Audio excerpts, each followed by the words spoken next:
বন্ধুরা, তো মিনুস farm and লাইফস্টাইলে সবাইকে স্বাগত। তো বন্ধুরা, মুরগিটার কিন্তু জ্বর এসেছিলো, তো আমি ওইখানে খামার আমার, তো খামারের থেকে ডিপ কলে নিয়ে আসলাম। আনে আগে প্রথমে কিন্তু আমি এর ডানার এখানে জলে দিয়েছি, আর এইখানে জলে দিয়েছি, আর পাছায় দেবো। তো ও কিন্তু একদম নিস্তব্ধ হয়ে শুয়েছিল। তো এখন আস্তে আস্তে আমি এই কলের ধারা দেবো। অনেকটা জ্বর উঠেছিল বন্ধুরা, এরকমভাবে আস্তে আস্তে জলে ধারা দেবো। যদি জ্বরটা কমে যাবে তারপরে কিন্তু আমি মেডিসিন ব্যবহার করব, তার আগে না। তার আগে মেডিসিন দিলে পর কিন্তু মুরগিটা অসুস্থ হয়ে যাবে আর মারা যাওয়ার সম্ভাবনা থাকে বেশি। তো আগে আমি ওর গাটা ঠান্ডা করে নিয়েছি। তো এখনও পর্যন্ত মুরগিটা হাঁপাচ্ছে। ক্যামেরাটা একটু নিচে দিকে নিয়ে এসে দেখো, এখনও চোখ বন্ধ করে কিন্তু ও প্রচুর পরিমাণে হাঁপাচ্ছে। তো বন্ধুরা, প্রাথমিকভাবে আগে কিন্তু মুরগিটা ভিজানো উচিত, আর এই পাছার দিকে জল দিতে হবে। এইখানে আমি দেখিয়ে দিচ্ছি যে কীভাবে জল দিতে হবে, কোথায় কোথায় জল দিলে মুরগিটা সুস্থ হয়ে যাবে, একদম সুস্থ হয়ে যাবে এই মুরগিটা। তো সুস্থ হওয়া পর্যন্ত ভিডিওটার সাথে থাকতে থাকো। দেখো মুরগিটা একদম কিন্তু সুস্থ হয়ে যাবে। তো এইভাবে নিচে মলদ্রার দিকে এইভাবে জল দিতে হবে, দিলে ওর মুরগি গা একদম ঠান্ডা হয়ে যাবে। তারপরে কিন্তু নাপা হোক, নাপা ট্যাবলেট হাফ পরিমাণে জলে গুলিয়ে সিরিঞ্জের মাধ্যমে দিলে ও একদম সুস্থ হয়ে যাবে। তো প্রাথমিকভাবে কিন্তু আগে জলের ধারা এরকমভাবে দিয়ে নিতে হবে। বন্ধুরা, এই টিপসটা খুব গুরুত্বপূর্ণ টিপস। যারা খামারি ভাই বোনেরা আছে, আপুরা আছে, তারা অবশ্যই কিন্তু এই টিপসটা ব্যবহার করবে। কারণ ব্রয়লার মুরগি কিন্তু তাপ উঠলেই কিন্তু ওদের বিপদ, ওরা স্টক করবেই। সেক্ষেত্রে কিন্তু এই টিপসটা আগে ব্যবহার করতে হবে, তারপরে মেডিসিন। আর নাফা সিরাপ থাকলে সিরাপ দিতে পারে, নাহলে বড়ি থাকলে বড়ি, নাহলে হিট স্টকও আছে। যে যেটা ব্যবহার করে, যে কোম্পানির ওষুধ ব্যবহার করে সেই কোম্পানির ওষুধটাই দেওয়া ভালো। তো দেখো মুরগিটা কিন্তু একদম নাটাই গেছে। তো প্রথম পর্যায়ে কিন্তু আমি জলটা দিয়ে নেব। ও কিন্তু সুস্থতা বোধ করছে, ও চোখের মনিটা দেখলে বোঝা যাবে চোখের মনিটা এখন ঘুরতেছে, মানে ও একদম শান্তিতে আছে।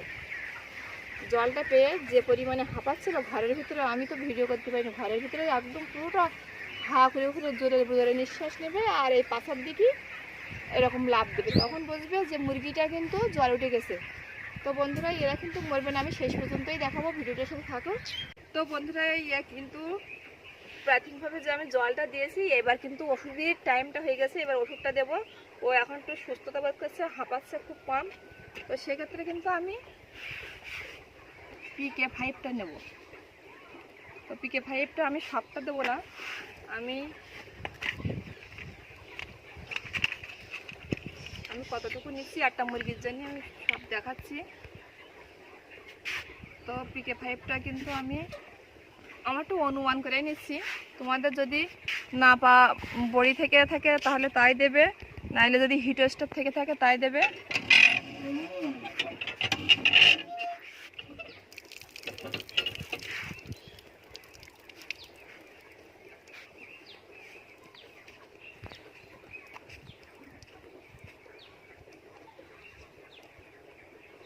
তো বন্ধুরা, আমি কিন্তু 4 ভাগের 1 ভাগ একটা ওষুধ নিয়েছি এর জন্য নিয়ে, এবার কিন্তু আমি সিরিঞ্জের ভেতরে তুলবো। প্রাথমিকভাবে ওকে কিন্তু আমি জল দিয়ে আগে ঠান্ডা করে নিয়েছি, তারপরে ওষুধটা দিচ্ছি। কারণ ওষুধ যদি আমি সেই সময় দিতাম তাহলে মুরগিটা কিন্তু মারা যেত, মুরগিটা উল্টিয়ে স্টক করতো। তো আমি এবার ওকে এই ওষুধটা খাবিয়ে দেবো। দেখো তোমাদের সামনে আমি সব কিছু করবো, মুরগিটা কীভাবে সুস্থ হয়ে উঠতেছে। একটা খামারি একটা মুরগি কিন্তু কোনো দিন মারতে চায় না, কারণ একটা মুরগি মরে গেলে তার কিন্তু অনেকটা কষ্ট হয়। তো এইভাবে জলের ধারাটা দেবে সবসময়ের জন্য, আর আমি এরকমভাবে ওষুধটা খাওয়াই দেবো। এবারে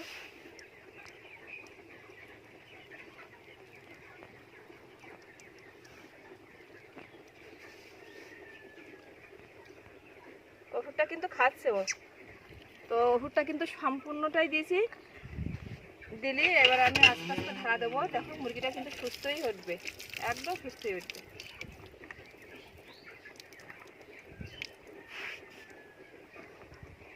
তো বন্ধুরা, এই টিপসটা কিন্তু খুবই গুরুত্বপূর্ণ। অবশ্যই ভিডিওটার সাথে যখন তোমরা দেখছো তাহলে বুঝতে পারবে যে এটা খুবই গুরুত্বপূর্ণ একটা টিপস। তো বন্ধুরা, এইভাবে মুরগিগুলো সুস্থ রাখবে, তাহলে অবশ্যই কোনো মুরগি কাটবে না। এটা আমার আমার অভিজ্ঞতা থেকে আমি বলছি। তো ভিডিওটা থাকা চলাকালীন অবশ্যই একটা লাইক করে দেবে। আর আমার এই ভিডিওটা যদি ভালো লেগে থাকে তাহলে অবশ্যই লাইক কমেন্ট সাবস্ক্রাইব করে আমার পাশে থাকবে। ধন্যবাদ সবাইকে। নমস্কার বন্ধুরা।